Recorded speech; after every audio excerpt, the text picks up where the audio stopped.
I think that the reason why the French ships, Japanese ships, and some of these others are passing through the Hormuz Strait, or Iran is allowing them to pass through the Hormuz Strait, is because these countries are now negotiating directly with the Iranians. They're making deals with the Iranians irrespective of the Americans, irrespective of American sanctions, making deals with the Iranians in order to secure the oil and jet fuel that they need in order to facilitate the damage being done to their economies over this war that the Israelis drag the Americans into. And it's important to emphasize the significance of this.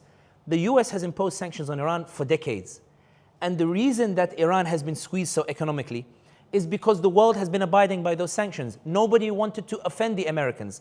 Even the countries that allowed Iran to bypass the sanctions, some Gulf countries and the others, they would do so secretively. The Americans might know about it, but it would always be done secretively. No one would openly negotiate with the Iranians for fear of what the consequences might be should the Americans find out. The fact that Iran is now negotiating directly with these states, or these states are going to Iran to negotiate directly, demonstrates that these sanctions are no longer necessarily having the impact that they once had. And that's what Tucker Carlson means when he says that we might be witnessing the end of the American empire. The situation is so bad between the US and its allies that they are ignoring those sanctions and going to the Iranians directly. Meaning, Iran is now asserting itself as a superpower in the region, dictating the lifeblood, who gets the benefits of that Hormuz Strait, who gets relief for their economy and who doesn't get relief for their economy. And if you want that relief for your economy, it's not Washington you should visit, it's Tehran. It's not the Americans you need to talk to, it's the Iranians. It's not the Gulf states you need to talk to, it's the Iranians that you need to talk to in order to secure that relief.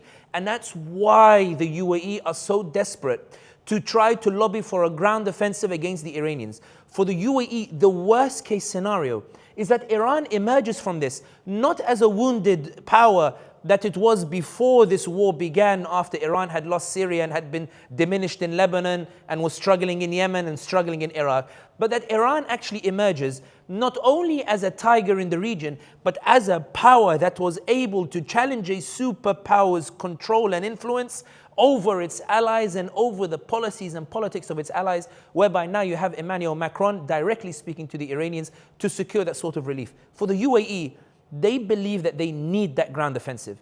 They need to give Iran that body punch. And UAE has already identified its targets, which is those islands on the Hormuz Strait. But there's another reason why the UAE wants that ground offensive. The reason the UAE wants that ground offensive is the UAE is well aware that in the aftermath of this war, there's going to be a reconstructing of how this regional order looks like. There's going to be a redefining of the rules, of the etiquettes, of the power dynamics. Before, the smaller Gulf states, their entire foreign policy was built on containing Saudi Arabia. How do I make sure that the big brother doesn't bully me into positions that I don't want to take? How can I make sure that when I sit on that table with the Saudi Crown Prince Mohammed bin Salman, when I sit with the king before him, King Abdullah bin Abdulaziz Al Saud, when I sit with King Fahd and King Khalid, how do I sit with these individuals as the head of the table? And this dynamic has underpinned the relationship between the small states and the Gulf states. And just to put it simply, I've told the story before on Thinking Muslim, but there's no harm in repeating it here. The last time I went to Riyadh, I think it was 2013 or something. Inshallah, I one day get to see Mecca again. But in any case, we went to the King Abdulaziz Museum in Riyadh.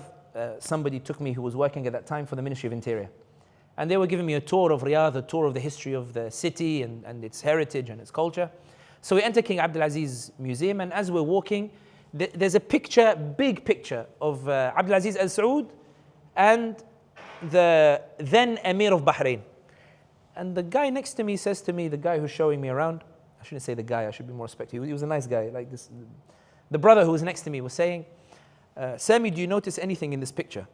So I'm looking at the picture and I tell him, mashallah, two brothers sitting next to each other. He said, no, look further. I said, I don't know what you want me to say. King Abdulaziz, Emir of Bahrain, sitting next to each other. Sami, you're supposed to be smarter than that. Look, what do you notice? I said, you tell me what I'm supposed to be noticing. He says to me, notice how the Emir of Bahrain is sitting lower than the King of Saudi, because Saudi is the big brother in the region. The smaller Gulf states, the reason they brought the American bases, and this is the question that was posed. The reason they brought the American bases was not to protect themselves necessarily against the Iranians or against China or against Russia and the like. It was to enable them to assert themselves against the Saudis and effectively use the American to bully the Saudis into backing off those smaller Gulf states. I'm not going to go too deep into it, but it's very similar to how when Saudi was being established and it was rapidly expanding, the British in Kuwait used Kuwait to check King Abdulaziz Al Saud, using those smaller states to prevent. Anyway, we won't get too deep. I don't want to offend anybody in particular. But anyway, the point that I'm saying is that those American military bases are designed to protect the smaller Gulf states against the big brother. So now, as a result of this war that's taking place, you have Qatar coming out and effectively saying that, okay, maybe in 96 we brought the American military base to protect the coup that was done by the son against the father. And the Saudis tried to restore the father, and the son brought the Americans to say to them, listen, I'll let you establish the base, just don't let the Saudis put my father back in power. And the Americans complied and they set up Al Udeid. The Qataris now are saying that given that the American base failed to protect us against the Iranians, maybe we need a regional order. Maybe we need to sit and talk with the Saudis to establish a regional order that can genuinely protect us. And that's why Hamad bin Jassim, and I mentioned this in the previous episode, tweeted and said Saudi should take the lead on this. The UAE absolutely rejects any regional order in which Saudi Arabia takes the lead.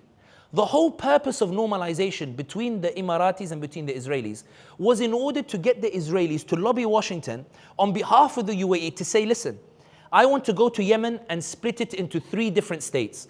I want a southern state that overlooks the Bab al-Mandeb and the Red Sea to be loyal to me, hence the UAE proxy of the Southern Separatists, the Southern Transitional Council. I want Hadramaut to be sort of the balance between us and the Saudis, and the north can go to the Houthis. I don't really care about the north. I'm willing to make a deal with the Iranians.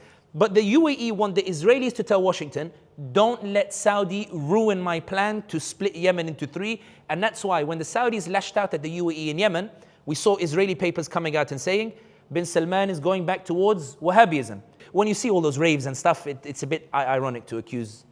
Anyway, the Israelis were saying, is bin Salman going back to this Wahhabism and this extremism and the like? The UAE normalized with the Israelis to say, when I go and slaughter in Sudan, to make sure that there is no democratic process in Sudan that might result in democratic processes in the region, that might result in my people demanding some sort of greater rights, in which they would choose somebody other than my family of Al Nahyan. I need to make sure that as I slaughter in Sudan and as I cause a genocide, I need the Israelis to lobby Washington to say that because I normalized, I'm such an important ally, I should be able to do this with impunity. And they've succeeded in this. Only from time to time the Americans get involved. When the media hits a bit too hard on Sudan, they might sanction Hemeti's brother, the UAE proxy's deputy, but never the actual leader itself of the proxy, or the civilian groups who support him, because he guarantees no elections and they're worried that the Sudanese won't choose them, that they'll choose the Islamists. But in any case, the UAE normalized with the Israelis to make sure that as they try to carve Libya into 2 after failing to take it in 2019, they can rely on the Israelis to lobby the Americans to ensure that what the UAE says in Libya goes. There were suggestions that when the Saudis lashed out against the UAE, they were entertaining the idea of allowing a return of Saif al-Islam al-Gaddafi. As soon as Saudis touted this idea, Saif al-Islam al-Gaddafi was assassinated within 2 days. Make your own conclusions. I'm not saying anything. Maybe we should get Candace Owens to talk about it. But anyway, the point that I'm saying is that for the UAE, there cannot be a regional order by which Saudi leads. And that's one of the reasons why the UAE is pushing for this ground offensive. The UAE is saying to the Israelis, I'm with you. I want to be with you in what you think the region should look like. In exchange, give me that impunity in Washington. You want that ground offensive, but you don't want to use your troops. I will lobby the Americans and try to get Trump to use his troops, and we might even help Trump with regards to those islands that's taking place on the Hormuz Strait. Because the UAE is also aware, and this is the final point I mentioned on this UAE point, the UAE is also aware that Arab public opinion deeply resents the UAE, not only for its position in Yemen, Sudan, and Libya, it deeply resents the UAE for its normalization of ties, and it resents the UAE for the implied position it took with regards to the genocide in Gaza. That the UAE is seen in Arab public opinion as not having been neutral during the genocide, but having supported the Israelis during the genocide, having deployed its media to try to convince the Arabs of the Israeli narrative, having asserted that there should be no solution in Gaza that allows the Palestinians to have authority, but that rather instead the Israelis should have their way in Gaza. That the Israelis even now continue to expand their trading partnership with Israel, even as Israel commits that genocide in Gaza. And that sentiment was on full display that when the Syrians protested in Damascus, probably the only city in the Arab world at this moment in time that's allowed to protest freely for the sake of Palestine. That's a different issue though. They protested in Damascus, and some of the protesters went to the UAE embassy and they protested in front of the UAE embassy and they pulled the UAE flag down, accusing the UAE of complicity in the genocide in Gaza and of supporting the Israelis. Anwar Gargash, senior UAE advisor, came out with a statement condemning it. You can see it here.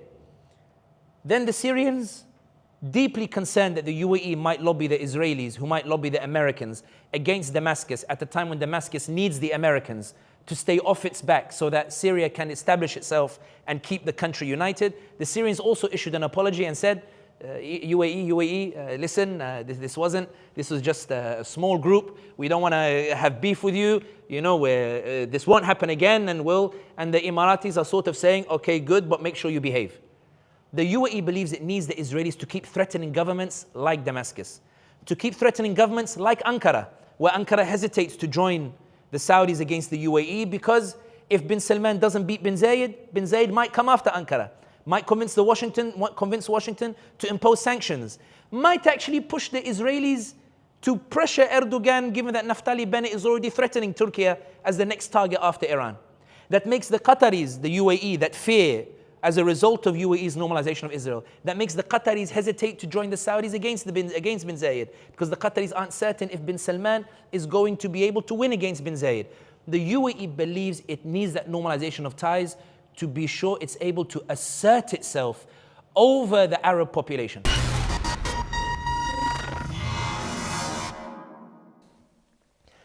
And subscribe to The First Move. The First Move is our notes on the events that we're watching, why we're watching them, why we think they're significant. They're notes that we make every morning.